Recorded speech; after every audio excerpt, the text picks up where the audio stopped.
అన్నయ్య, మీకు ఆరోగ్యం బాగోలేదైనా మీరింతగా అరుస్తున్నారేంటి?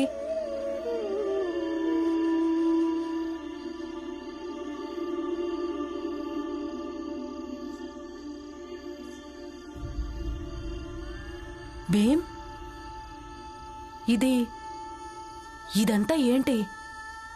మీరిద్దరూ ఎక్కడికి వెళ్తున్నారు? అత్తయ్య, నాన్న చెప్పింది నిజమే. ఈ ఇంటికి పెద్ద ఆయన, అలాగే ఎప్పటికీ ఉంటారు. అందుకే ఈ ఇంట్లో ఎవరుంటారో వాళ్ళు నాన్న మాటను పాటించాల్సి ఉంటుంది. కానీ నాన్న ఇందాక నా చదువు గురించి ఏదైతే చెప్పారో అది నేను పాటించలేను. అందుకే నేను ఈ ఇల్లు వదిలేసి వెళ్ళిపోతున్నాను.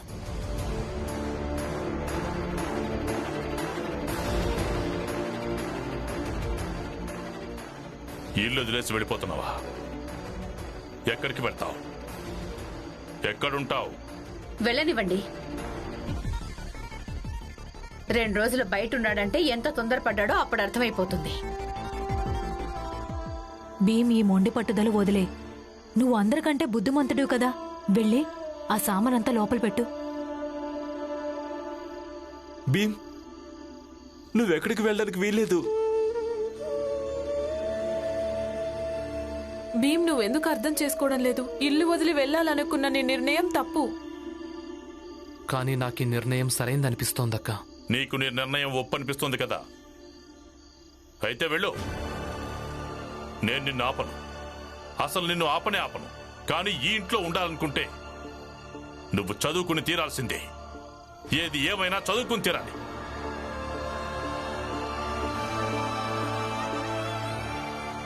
మీరు నన్ను క్షమించండి నాన్న.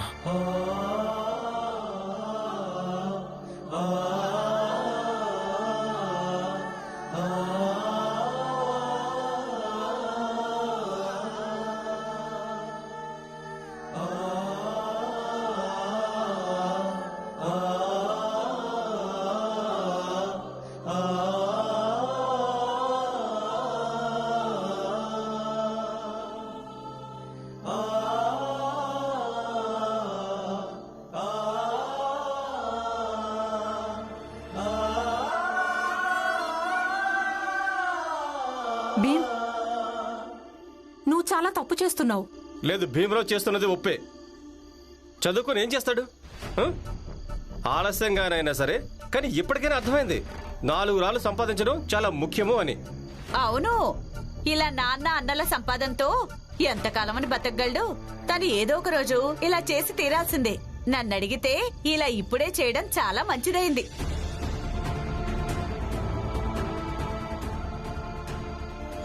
వెళ్ళు భీమ్, వెళ్ళు. ఇక నిన్ను మళ్ళీ ఎప్పటికీ ఇంట్లో అడుగు పెట్టనివ్వను నేను.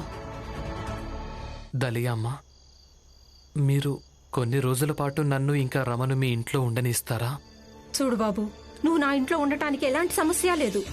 కానీ మీరిద్దరూ ఈ విధంగా ఇల్లు వదిలేసి వెళ్లడం ఇది సరైంది కాదు. రామ్జీ గారు ఈ బాధను అస్సలు భరించలేరు. ఏం పర్వాలేదు, మీరు నిరాకరిస్తున్నారు కదా, నేను ఇంకెక్కడైనా వెతుకుంటాను. వద్దు, పద. నువ్వెక్కడికి వెళ్ళడానికి వీల్లేదు. నాతో పాటు నా ఇంట్లోనే ఉండాలి. లోపలికి పదండి. ఏంటమ్మా, ఎందుకు? భీమరావు మన ఇంట్లో ఎందుకుంటాడు? తను ఉండడానికి వీల్లేదు. మీరేం బెంగపడకండి, నేను మీకు ఎలాంటి నష్టం కలగనివ్వను. నేను మీకు అద్దె కడతాను. సమయానికి అద్దె కట్టి తీరాల్సిందే. సమయానికే కడతాను. సరే, నాదే ఉంది. నాకు కేవలం అద్దె కావాలి అంతే.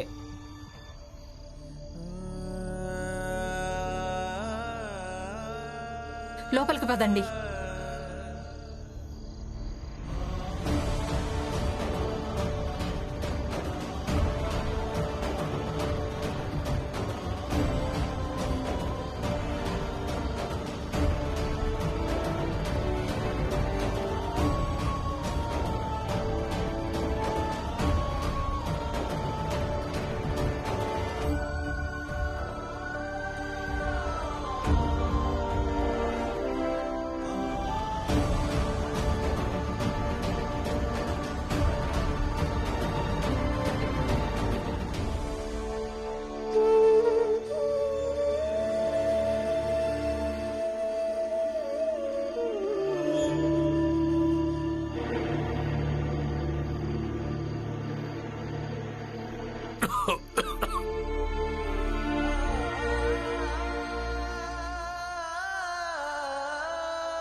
బాబు భీమ్,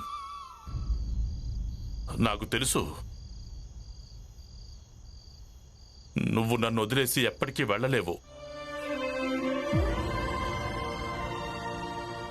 నువ్విక్కడి నుంచి ఎందుకు బయటికి వెళ్ళావంటే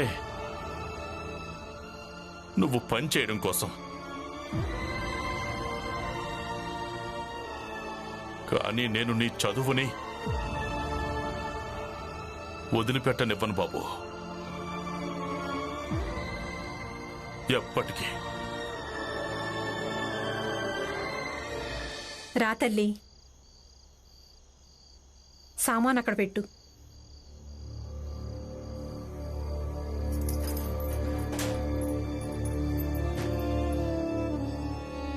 మీరిద్దరూ ఎంతకాలమైనా ఇక్కడ ఉండొచ్చు. ఇక మిగిలింది అద్దె గురించి అంటారా? దాని గురించి కూడా బెంగపడకండి. నేను నెట్వర్క్ నచ్చ చెప్తాను. మీ మేలు ఈ జన్మలో మర్చిపోలేనమ్మా. అంత మాట అనుకు తల్లి, మీరిద్దరూ నా పిల్లలే. భీమ్, ఒక మాట అడగనా బాబు? నీలాంటి ఒక బుద్ధిమంతుడు తన తండ్రిని వదిలేసి... లేదమ్మా, నేను మా నాన్నను వదిలేసి ఎప్పటికీ వెళ్ళను. కానీ నాన్న ఇందాక ఏం చెప్పారో అది నిజమే. ఆయన స్థానంలో ఆయన ఒప్పే అయినప్పుడు నా స్థానంలో నేను ఒప్పే అయి తీరాలి కదా.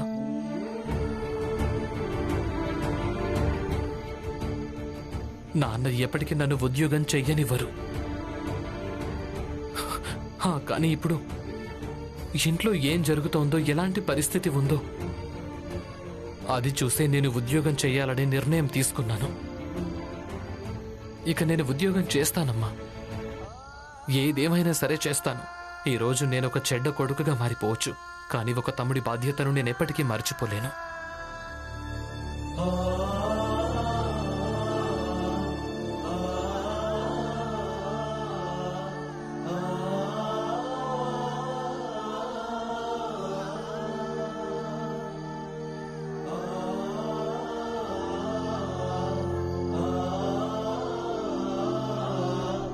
మీకు మనస్ఫూర్తిగా ధన్యవాదాలు. మీరు మమ్మల్ని ఇక్కడ ఉండనిచ్చారు అంటే మేము నాన్న దగ్గర కూడా ఉన్నట్టే. అలాగే నేను ఉద్యోగం కూడా చేసుకోవచ్చు. మంజులక్క గొలుసు సమస్య పరిష్కారం అయిపోగానే తను తన అత్తారింటికి వెళ్ళిపోయినప్పుడు తర్వాత నేను మళ్ళీ చదువుకుంటాను. అప్పుడు నాన్నకు కూడా నా మీద కోపం ఉండదు. తర్వాత నేను వెంటనే మా ఇంటికి వెళ్ళిపోతాను. కేవలం కొన్ని రోజుల పాటు అంతే. నువ్వేం బెంగపడకు బాబు, అంతా చక్కబడుతుంది. పదండి, కొంచెం విశ్రాంతి తీసుకోండి.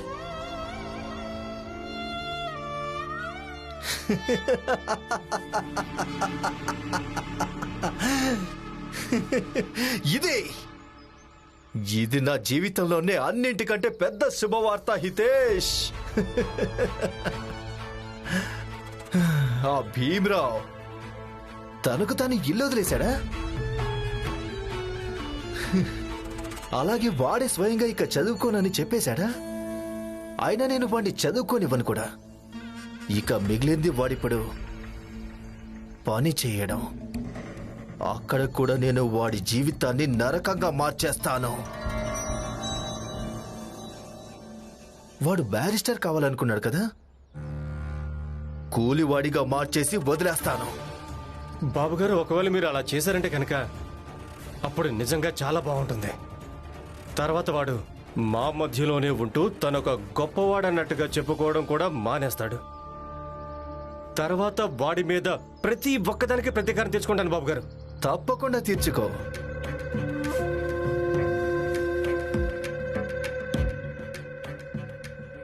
ఇప్పుడే కదా ఆట మొదలైంది హితేష్. మున్ముందు చూడు, నేను వాణ్ణి ఇంకా ఏం చేస్తాను.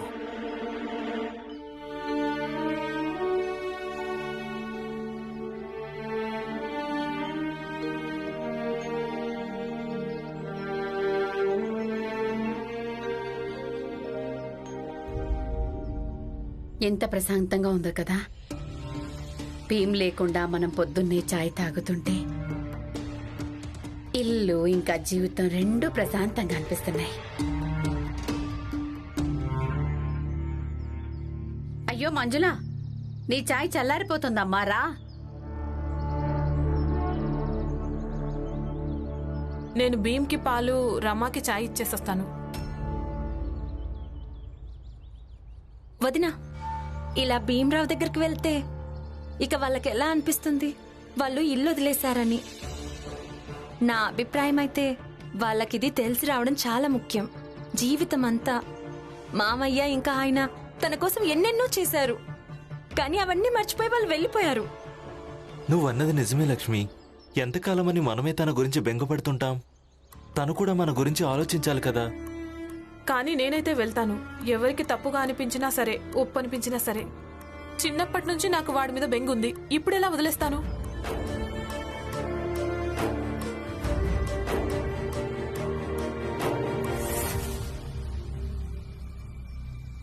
పద పురంజన్, పనిలోకి వెళ్ళడానికి ఆలస్యం అవుతోంది.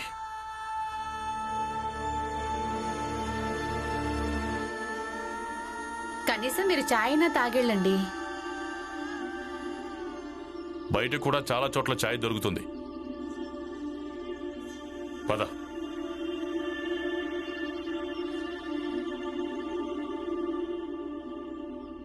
రమ్మా, భీమ్ ఎక్కడున్నాడు?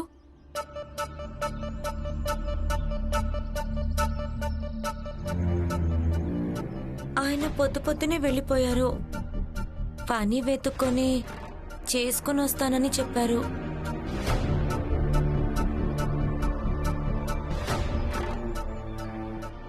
పద పురంజన్, భీముని వెతుకుదాం. ఇక విషయం కేవలం ఇల్లు వదిలేయడంతోనే ఆగిపోదు. ఇప్పుడు భీమ్ నిర్ణయించుకోవాల్సి ఉంటుంది. ఒకవేళ తను పని చెయ్యాలనుకుంటే తండ్రి కొడుకుల బంధాన్ని తెంచేసుకోవాల్సి ఉంటుంది.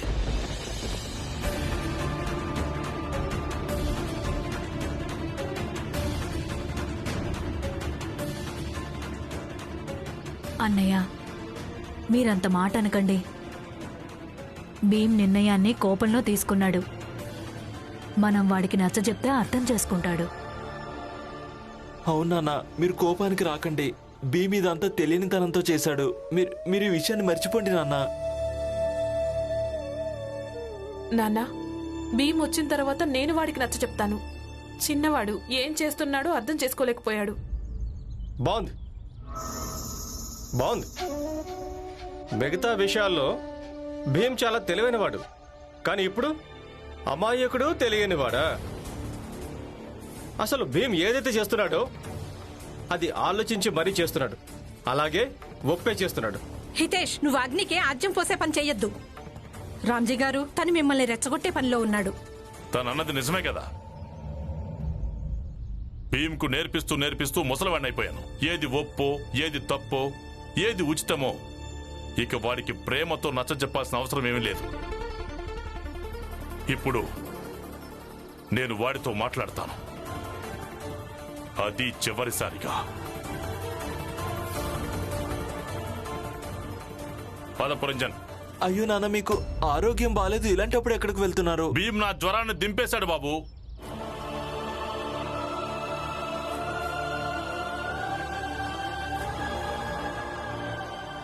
పద పురంజన్.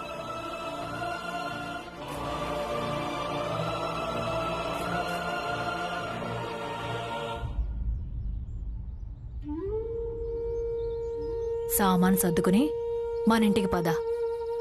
లేదు పిన్ని, ఆయన వద్దని చెప్పిన తర్వాత నేనెలా రాగలను? రానంటున్నావా? మీ పిన్ని మాట కాదంటున్నావా? పిన్ని, నేను పెళ్లి చేసుకుని వచ్చినప్పుడే మీరు నాకు చెప్పారు కదా, ఏది ఏవైనా సరే భర్త తోడు ఎప్పటికీ వదిలిపెట్టొద్దని. ఆయన తల్లి చనిపోయినప్పటి నుంచి ఆయన జీవితంలో ఎప్పుడూ ఒకే లోటు ఉంది. ఇక వాళ్ళమ్మ ఎప్పుడూ తనకు తోడుగా ఉండేదంట. ఆ రకంగా ఆయనకు నేను కూడా తోడుగా ఉంటున్నా. మీరు కోరుకున్నది అదేగా. మీరేగా నాకు నచ్చ చెప్పింది. నేను అదే చేస్తున్నాను.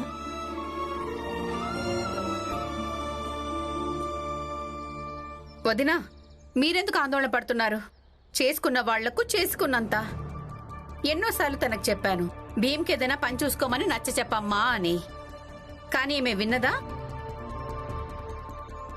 ఈ పాటికే పనిలో ఉండుంటే హఠాత్తుగా ఇలాంటి పరిస్థితి వచ్చేది కాదు కదా. అలాగే మంచులో వదిన గొలుసు తాకట్టు పెట్టాల్సిన పరిస్థితి వచ్చేది కాదు. అంతా నా కారణంగానే జరిగింది. నేనే వెళ్ళిపోతాను, తర్వాత అంతా చక్కబడుతుంది.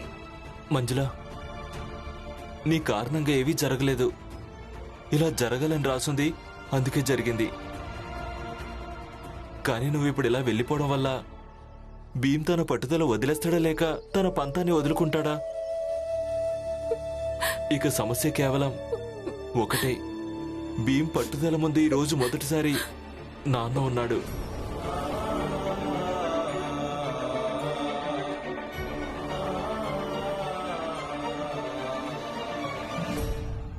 మీ నాన్న ఇంకా బతికే ఉన్నాడు. నువ్వు పనిచేయాల్సిన అవసరం ఏమీ లేదు. మనందరం శతాబ్దాల నుంచి ఇలా అంధకారంలో ఉంటూ వచ్చాం, కానీ నాకిష్టం లేదు. ఇక ముందు కూడా మనందరం ఇలాగే ఉండాలని ఈ బాధ్యతను నువ్వు ఎత్తుకోవాల్సి ఉంటుంది. మొత్తం మన జాతి బాధ్యతని.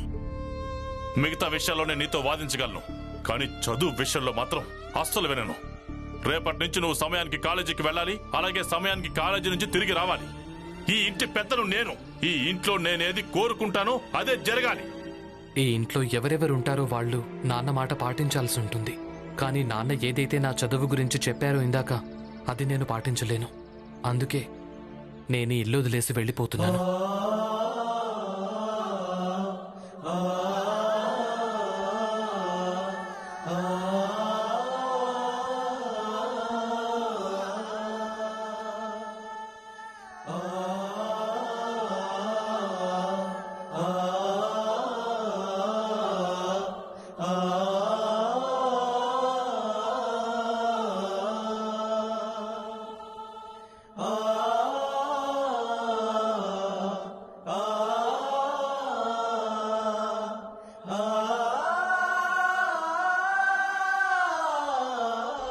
ఊరుకో అమ్మా, ఊరుకో, ఏడవకో, ఊరుకో. ఎలా ఊరుకోవాలత్తయ్య? అమ్మ చనిపోయేటప్పుడు కూడా ఇదే చెప్పింది, భీమ్ని జాగ్రత్తగా చూసుకోమని. కానీ నేనేం చేస్తున్నాను? భీమ్ని జాగ్రత్తగా చూసుకోవడం కాదు, నా కారణంగా వాడు ఇల్లు వదిలేసి వెళ్ళిపోవాల్సి వచ్చింది. అలాంటిదేం లేదు తల్లి. మరి ఇంకేముందత్తయ్య? నాకు చాలా బాధేస్తుంది అత్తయ్య, చాలా బాధేస్తుంది. నేను నీకు ఎలా చెప్పాలి ఇదంతా? మరైతే నాకు చెప్పండి అత్తయ్య, ఈ ఇంట్లో భీమ్రావ్ ఇంకా రమ మీద ఇంత గారాబం ఎందుకు? మాకోసం ఎప్పుడు ఎవరు ఏడవలేదే. నా భర్త సంపాదిస్తుంటాడు కదా, ఇక నేను ఈ ఇంటి పెద్ద కోడల్ని. లక్ష్మి, భీమ్ ఒకవేళ తనకు తానుగా ఏదైనా మంచి చేయాలనుకున్నా కూడా వీళ్ళంతా చేయనివ్వరు. ఎందుకంటే వీళ్ళందరూ భీమ్నుకు దేవుళ్ళ మార్చేసి పెట్టారు. ఇక దేవుడు పనిచేయడం అదెలా సాధ్యం అవుతుంది? భీమ్ దేవుడు, నీ భర్త అలాగే నా భర్త వాళ్లకు సేవకులు. నువ్వు ఎవరిని సేవకులు ఇంకా దేవుడు అంటున్నావో దాన్ని బంధం అంటారు. అది నీకు అర్థం కాదులే జీజాబాయ్. చూసావా, ప్రతిసారి నాకు బంధాల గురించి అవగాహన లేదని ఇదే మాట చెప్పి నా నోరు మూయిస్తూ ఉంటారు. కేవలం ఇలాగే నోరు మూసుకొని ఉండాలి, రాయిలా మారి బతకాలి, అలాగే ఒకరు చచ్చిపోవాలి. చూడు, నీకు కూడా చెప్తున్నాను విను. నోరు మూసుకోవటం నేర్చుకో. అందులోనూ ప్రత్యేకించి భీమ్ ఇంకా రమాల విషయం వచ్చినప్పుడు. అప్పుడు నువ్వేమీ మాట్లాడకూడదు, నోరు మూసుకొని ఉండాలి. నోరు మూసుకొని ఉండలేను అత్తయ్య. నేను నా భర్తను జాగ్రత్తగా చూసుకుంటున్నాను, అలాగే ఈ కుటుంబాన్ని కూడా. అందుకే నన్ను ఎవరు ఈ మాట అనలేరు. నేను ఒక మంచి భార్యను, అలాగే ఒక మంచి కోడల్ని కాదని. విషయాన్ని ఎక్కడి నుంచి ఎక్కడికి తీసుకువెళ్తున్నావు వదినా? అంటే మీ ఉద్దేశం ఏంటొదినా? మీరే చెప్పండి. ఏ విషయంలో నేను రమ కంటే తక్కువ? ఎందులో అంటే నువ్వు రమాలాగా బంధాలను గౌరవించవు లక్ష్మి.